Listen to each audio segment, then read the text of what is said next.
उन्होंने फ़ोन करके मुझसे रिक्वेस्ट की। डरने की बात पे एक सवाल, इसे मुझे फिर वही बात, डरने की बात आप ले आए। इसीलिए याद जहन में आ अरे गया। वो एक इंसान है, उनसे डरना क्यों है? एग्री, अभी आप समझ जाएंगे, क्योंकि देखिए पत्रकार का काम है सवाल पूछना, जानकारी गलत भी हो सकती है और ठीक भी, बताएगा सामने वाला।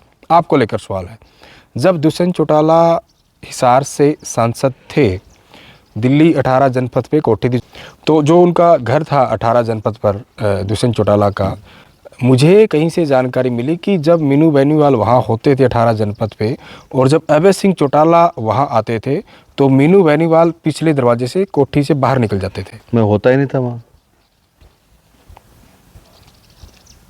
मैं होता ही नहीं था। मैं तो वहाँ पे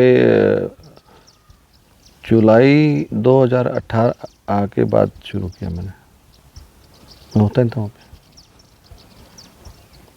मेरे बच्चे पढ़ते हैं, मैं उनके साथ था। मुझे फ़ोन आया था 2018 जुलाई में, हमने शुरू किया था। मैं नहीं होता था, वहाँ नहीं थे। नहीं, उनके फ़ोन आते थे मेरे। अभय चौटाला से डर, फिर वही बात कर दी।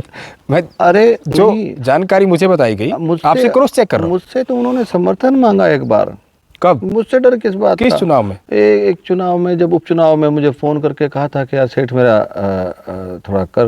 मैंने वो भी आपको सेठ कहते हैं? हाँ, उन्होंने कहा उस दिन। पिता की तबीयत भी पूछी, एक व्यक्ति को भेजा, उसने मेरी फ़ोन पे बात करी। मैंने कहा क्या बात कराओगे इनसे, मेरा कोई उनसे कोई डिस्प्यूट नहीं है। मतलब हरियाणा की जनता के लिए बहुत बड़ी बात है, मीनू बेनीवाल ऑन रिकॉर्ड कह रहे हैं कि एक चुनाव में अभय सिंह चौटाला ने फ़ोन करके मीनू बेनीवाल से सहयोग मांगा। फ़ोन करके नहीं, व्यक्तिगत तौर पे स्पेशल गाड़ी दे के, आदमी भेज के, रात को 9:45 पे उन्होंने फ़ोन करके मुझसे रिक्वेस्ट की। ये तो वो बात होगी हाथी के दांत दिखाने की और खाने की ओर। मैं सच बोलता हूँ, और उसमें आपके हिसार के 3 पत्रकार भी गवाह हैं।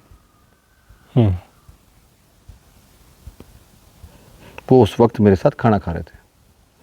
अकेला तो शायद हो सकता है गड़बड़ हो जाए कुछ। हाँ, वो साथ में मतलब साथ में